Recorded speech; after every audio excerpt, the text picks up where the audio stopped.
Hi everyone, this is AFCRDTV and welcome to highlights of Bedfont Feltham against the AFC Rushden Diamonds from the FA Cup first qualifying round on Saturday afternoon.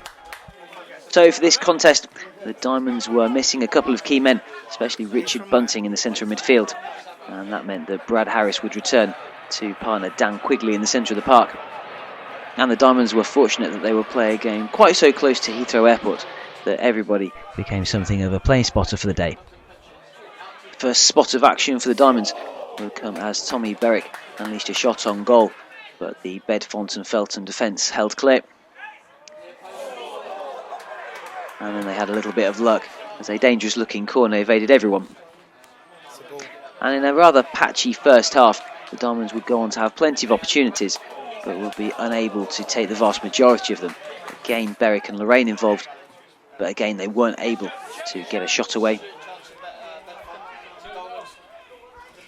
And then for the home side, it was Michael Campbell who looked dangerous, although the Diamonds were able to block his shot, and then the rest of the chance was wasted.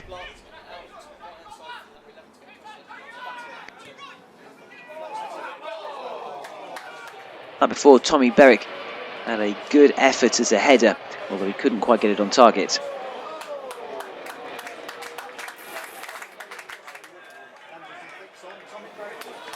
Before Tom Lorraine bounded into the area, but his cross was dealt with by the defence.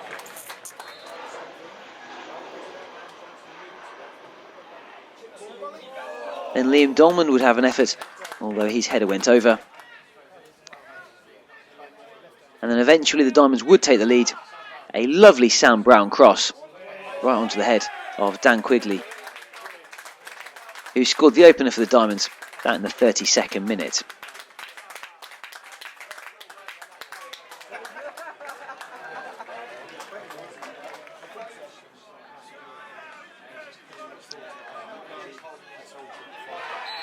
Bedfont were given a lifeline as a clumsy looking challenge from Claudio Hobam on dangerous looking winger Stephen Ayango Bwanga brought a penalty. Although fortunately for the Diamonds, Jacob Lamb would go on to miss it, although perhaps it would be more fair to say that Diamond stopper Matt Finley pulled off a great save. But right on the stroke of half time, Diamonds would lose possession. Ayango Bwanga would rifle a shot against the crossbar, and Michael Campbell was there with neat footwork and a smart shot to beat Finley. That would be the equaliser in the 44th minute. So at half time, Bedfont Feltham 1, AFC Rushden Diamonds 1.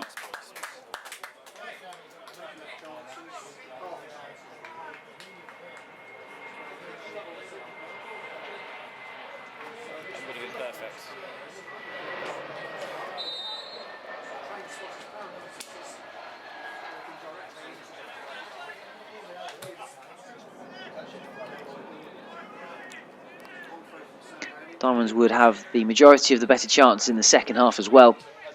Here the first chance coming to Hobam, although he shot over.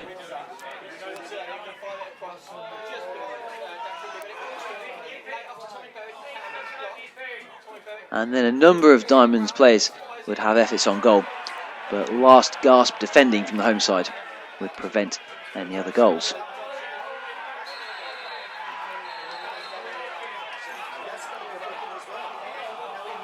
Although there would be a little bit of controversy, Bedfont's Matt Ward would get red carded for a second yellow card.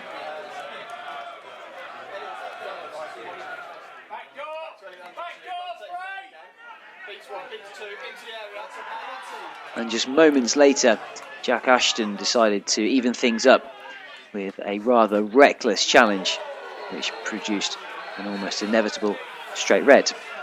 So both sides down to 10.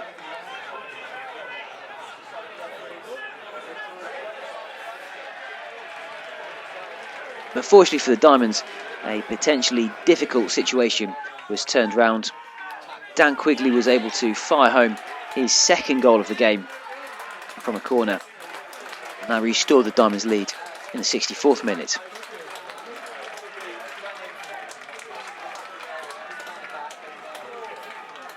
More chances would come for the Diamonds. Here Tommy Berwick appeared to have done all the hard work to get goal side, although his shot was straight at Bedfont keeper Johnson Freeman.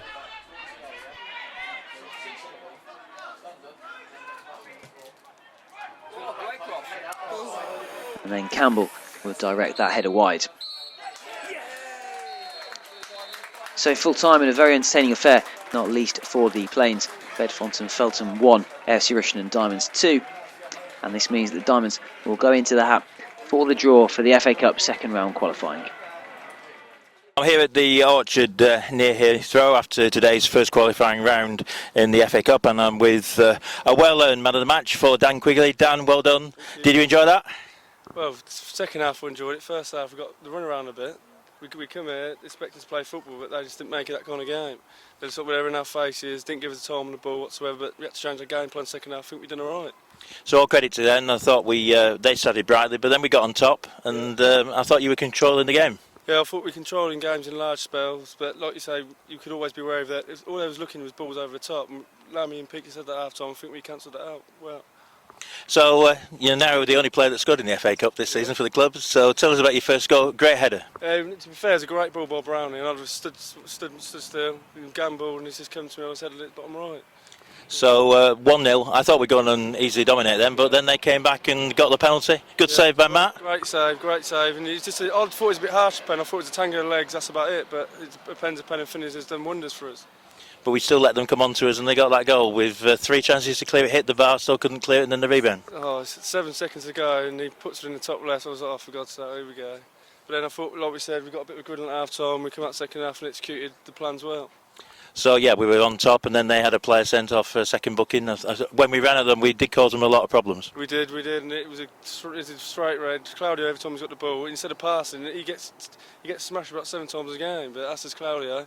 He gets his free kicks, and he will get people sent off. And then, unfortunately, we got Jack sent off about 5 minutes after. No, I don't think we can give him any excuses for that one. No, well, that's just Jack. He's all full-hearted, full-blooded, and he'll learn from it, I suppose. And you're becoming a fox in the box at the far post for the tap-in for the second. The lads are giving it as an own goal, but he's got to wheel off and claim him. I'll claim it. No, I think you got it, actually. I was behind the goal. Cheers, mate. I appreciate that. That's one. And you're getting buried in the celebration. I thought in the first half you weren't going to have to come up for oxygen. Breathe. I was finding my way out. What's going on here, boys? Let me out. Yeah, I got out in the end. So we had to fight with 10 men, and we closed the game down well. Yeah, I thought we cancelled each other out when it was 10v10. And I thought we'd just resort to the long ball, which we controlled very well, I thought. Well, you played a lot at step 3 and step 4 level, even against the step 6 in the cup. It's always difficult. It's always, these games are sometimes probably harder than what you play in the league game, because they don't give you no time on the ball whatsoever, and it's a different type of football. Well, Dan, congratulations on your first man of the match this season. Well done, mate. We'll see you next week. Cheers, thank you. Cheers. All right, very good. Thank you, John and Dan. And now I'm with the manager of AFC Rushden Diamonds, Peaksy, Andy Peaks. Great cup tie here, and Diamonds get a 2-1 win over Bedfont Feltham. Yeah, I wouldn't say it was a classic, but it was certainly a cup tie, and we're pleased to go through, yeah. Certainly a few talking points about this game. Diamonds got off to a fairly good start, and then Quigley, Dan, with a goal in the 33rd minute. Well taken. Good feed by assist by Sam Brown as well. Yeah, no, it was a good goal. I think we'd had a few chances before that. I thought it was pivotal that we'd got a goal because we've been such dominance. It's important to take your chance when you're on top, and we had been, and I don't think we'd scored enough goals, really, so I was pleased to get that one. Exactly, and then only 4 minutes later, Diamonds are called for a penalty, and the Yellows did have a PK there by Jacob Land, but well stopped by Matt Finley. You had to be pleased on that. Yeah, it was a great save from Finley, wasn't it? Yeah, he went the right way and made a fantastic save, so we was pleased with that. And then, but of all things, you give up a goal just before halftime. That must have hurt. Yeah, it was a sloppy goal from us. We didn't clear the ball, and they've scored. He took it well, but we should have cleared the area before that, and we should know better than to concede late on. So yeah, I was coming disappointed. I was disappointed overall with the first half because I thought we'd give them a massive lift by not taking our chances and then letting them back into the game once we'd scored. So I trust you gave the lads a good pep talk at halftime? Yeah, we had another chat at half-time, and they realised they had to do better. They know that, and I thought they'd played better second half. And then Dan comes up with what turned out to be the winning goal in the 63rd minute. Another good goal for Diamonds. Yeah, no, he's getting in the right place again. We're working on stuff all the time, and he's getting in the box. He's taking his chances. I'm not bothered who scores. It's nice for him to get another 2, but yeah, it was great to get that goal.